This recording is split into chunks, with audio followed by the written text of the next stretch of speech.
नमस्कार दोस्तों, स्वागत है आपका फिर से एक नए वीडियो में। तो दोस्तों, आज 12 मई हो गया है और कल 11 मई था, यानी कि एक 11 मई 2026 को बीएसएनएल की ऑफिशियल वेबसाइट पर एक अपडेट निकल कर आई है, जिसमें सिक्किम सर्कल में एक कॉन्फ्रेंस हुआ है। उस कॉन्फ्रेंस में यहाँ पर जो यूनियन है वो किस चीज़ की प्लानिंग करी है, आज इस वीडियो में डिटेल तरीके से बात करने वाले हैं।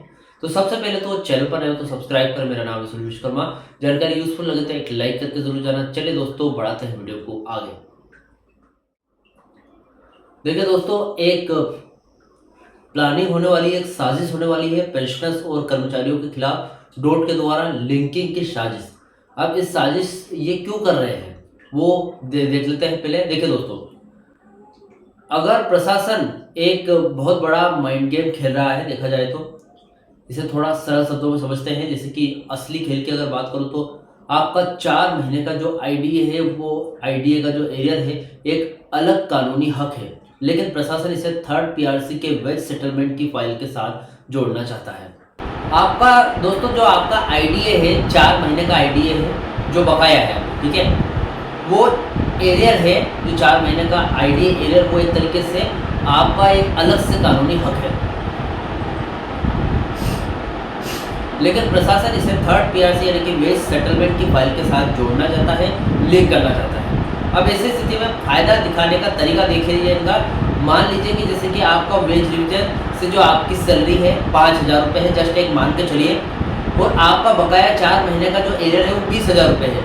अब दोनों को अगर आपको ये दोनों मिलाकर अगर एक साथ देती है सरकार, तो क्या बोलेगी कि हमने कर्मचारियों का सिर्फ 5,000 इंक्रीमेंट बन रहा था, लेकिन हमने 25,000 दिया है। क्या बोलेगी? 25,000 दिया है। अब 20,000 जो आपका एरियर है, वो 20,000 तो आपका एरियर ही बन रहा था भाई साहब, यानी कि आपके हक की कमाई को आप ही को देखकर वो जनता के सामने ये बताएंगे कि हमने गिफ्ट के तौर पर या फिर बड़ा चढ़ाकर सैलरी दी है, जबकि वो पुराना आप ही का पैसा है। एरियर बकाया 20,000 है, सरकार इसे एक साथ पेश करेगी जैसे उन्होंने आपको 25,000 का बड़ा गिफ्ट दिया है। तो कुछ इस तरीके की यहाँ पर बात सामने आ रही है। कड़वा सच ये है, एक सच है जो कड़वा है, जबकि असल में वो 20,000 तो आपका पुराना पैसा है जो उन्होंने जानबूझकर रोका था, जिसको बाद में थर्ड पीआरसी के साथ मिलाकर दे दिया।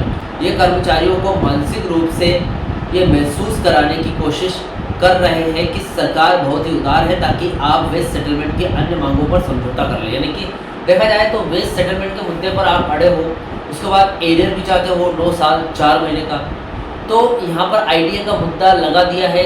आईडीए का मुद्दा सामने लेकर आई है सरकार, और फिर डीपीए ने अचानक से आदेश दे दिया कि आपको 4 महीने का एरियर मिलेगा। अब वो प्लानिंग कर रही है कि आईडीए एरियर और वेज सेटलमेंट को जोड़ देते हैं और आपको इंक्रीमेंट के तहत दे देते हैं। ऐसी स्थिति में आपको वो एक शर्त रखेंगे कि आप जो ये 9 साल का एरियर बनता है आपका, इसको भूल जाओ, आपका थर्ड पीआरसी भी दे देंगे, और 4 महीने का जो एरियर है यानी कि आईडीए एरियर है, महंगाई भत्ते का जो बन रहा है आपका गैपिंग का, वो भी दे देंगे।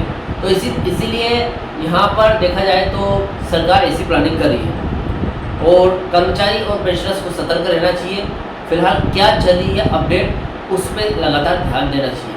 अगर आप मुझसे जुड़ना चाहते हो तो चैनल को सब्सक्राइब कर लेना है, क्योंकि BSNL third PRC pension revision, जो भी बीएसएनएल से जुड़ी हुई सभी समस्या, जो भी प्रॉब्लम चल रही है या फिर जो भी यहाँ पर अपडेट्स है, सारी अपडेट्स सबसे पहले इस चैनल पर अपलोड करता हूँ मैं, और आप अगर मेरा डेली वीडियो देखते हो तो आपको ये पता है। चलिए दोस्तों, 11 मई की रिपोर्ट देख लेते हैं। सिक्किम सर्कल कॉन्फ्रेंस की मैंने बात की थी, क्या कॉन्फ्रेंस हुआ है, क्या कौन कौन से मुद्दे उठाए गए हैं, या फिर कौन सी प्लानिंग करने जा रहे हैं। देखिए, फिलहाल जो वीडियो यहाँ पर अपडेट निकल गए उसके मुताबिक 11 मई 2026 को गंगटोक में बीएसएनएल ईयू सिक्किम सर्कल की दूसरी सर्कल कॉन्फ्रेंस की रिपोर्ट आई है।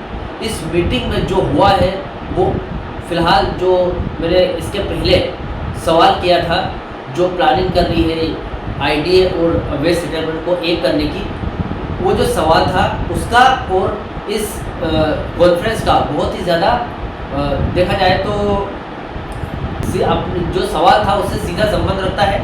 देखिए, इस मीटिंग में कुछ मुद्दे उठे। जनरल सेक्रेटरी कामरेड अनिमेश मित्रा ने थर्ड पीआरसी और आईडीए एरियर के भुगतान जैसे चलते हुए मुद्दों पर कड़ा प्रहार किया है, यानी कि इनको उठाया गया है ताकि कोई भी लोग इनको भूले ना। सरकार की आलोचना है यहाँ पर, उन्होंने साफ कहा है कि देखिए यहाँ पर सरकार की आलोचना भी की गई है। उन्होंने साफ कहा है कि केंद्र सरकार की बीएसएनएल विरोधी नीतियों की वजह से कंपनी अपना मार्केट शेयर खो रही है, यानी कि स्टॉक मार्केट में जो कंपनी के वैल्यू, शेयर वैल्यू गिर रहे हैं, वो जो कंपनी है इनकी पॉलिसीज़ की वजह से, ऐसा यहाँ पर पेशेंस यूनियन बोल रही है। स्टाफ की समस्याएं बहुत सारी, जैसे कि मीटिंग में स्टेग्नेशन, आउटडोर नेटवर्क मेंटेनेंस और नॉन एग्जीक्यूटिव कर्मचारियों के NEPP रिव्यू और भत्तों, पर्सनल अलाउंसेस के रिवीजन पर विस्तार से चर्चा हुई है। यानी कि इतने सारे मुद्दे थे जो उठाए गए।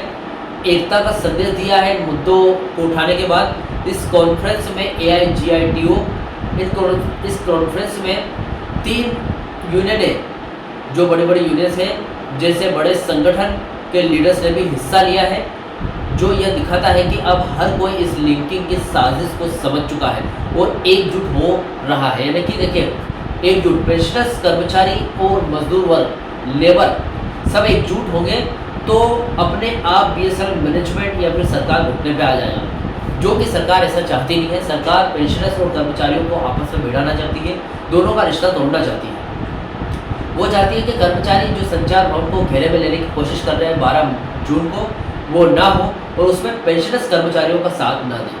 बस इसीलिए यहाँ पर पेंशनर्स का जो आइडियल एरियर है वो रोका जा रहा है, जबकि पेंशनर्स का वेज रिवीजन के जो बीएसएनएल के घाटे या फिर बीएसएनएल के फायदे से बिल्कुल भी संबंध नहीं है। लेकिन सरकार को कुछ तो ऐसा यहाँ पर चाहिए था जिसकी वजह से आगे कर्मचारी और पेंशनर्स साथ में काम ना करें, तो उन्होंने जो पेंशनर्स हैं उनका आइडियल एरियर भी रोक दिया। अभी आज के अपडेट की बात करूँ, 12 मई और आगे का रास्ता देखिए दोस्तों। सिक्किम कॉन्फ्रेंस की इस रिपोर्ट ने ये साफ कर दिया है कि यूनियन अब आर पार की लड़ाई के मूड में है। लिंकिंग का विरोध करते हुए यूनियन का स्टैंड क्लियर है कि एरियर तुरंत दे दो, इसे वेज सेटलमेंट के साथ मत उलझाओ भाई साहब। 12 जून की तैयारी होने वाली है, जैसे कि संचार भवन